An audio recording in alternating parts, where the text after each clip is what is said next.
Assalamualaikum warahmatullahi wabarakatuh. Perkenalkan, saya Fariza Fahmi. Di sini saya akan melanjutkan materi kami mengenai pemikiran Mustafa Kemal Atatürk.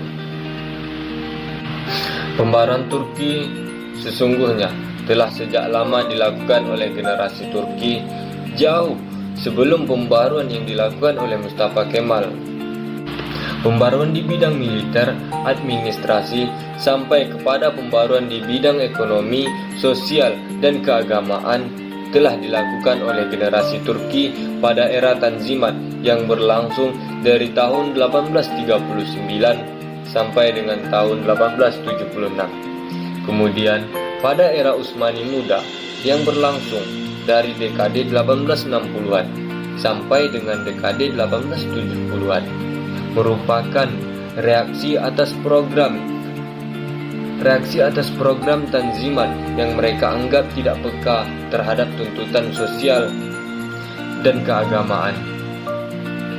Pada akhir dekade 1880-an, terbentuklah era baru generasi muda Turki.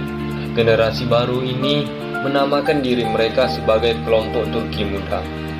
Kelompok ini secara nyata mempertahankan kontinuitas Imperium Utsmani, tetapi secara tegas mereka melakukan agitasi terhadap restorasi rezim parlementer dan konstitusional. Pemikiran pembaruan Turki yang dimiliki oleh Mustafa Kemal boleh dianggap merupakan sintesa dari pemikiran ketiga generasi Turki sebelumnya.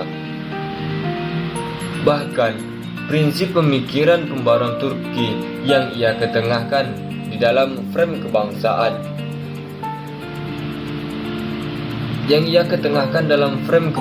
masyarakat Turki saat ini, yaitu reduksi pemikiran dari seorang pemikir Turki yang dianggap sebagai bapak nasionalisme Turki, yakni Ziya Gökalp.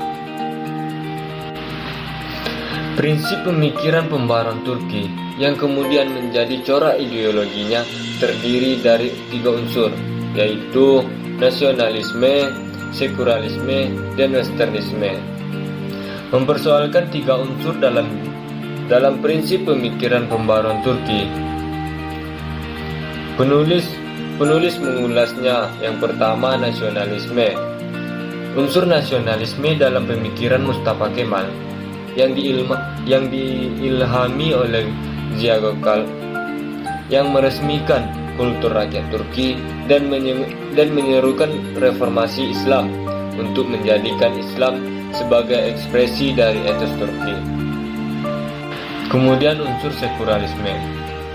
Unsur sekularisme sebenarnya yaitu implikasi dari pemahaman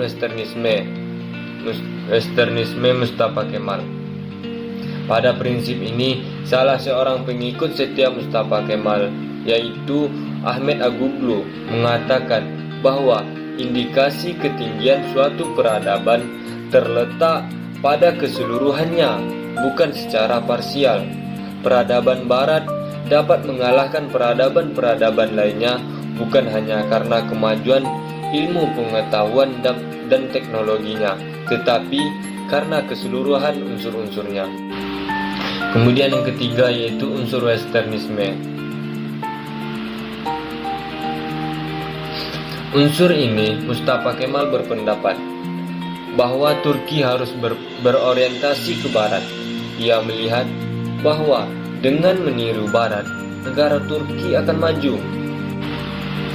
Kemal Atatürk mengatakan dalam pidatonya bahwa kelanjutan hidup suatu masyarakat di dunia peradaban modern menghendaki perubahan dalam diri sendiri di zaman yang di dalamnya ilmu pengetahuan mampu membawa perubahan secara terus-menerus. Dari ketiga prinsip di atas kemudian melahirkan ideologi Kemalisme yang terdiri atas republikanisme, nasionalisme, populisme, sekularisme, nagarisme, dan revolusionisme. revolusionisme. Ideologi yang disosialisasikan dengan figur Mustafa Kemal ini kemudian berkembang di Turki dan dikembangkan oleh pengikutnya. Mungkin itu saja yang dapat saya sampaikan. Mohon maaf apabila terdapat kesalahan. Assalamualaikum warahmatullahi wabarakatuh.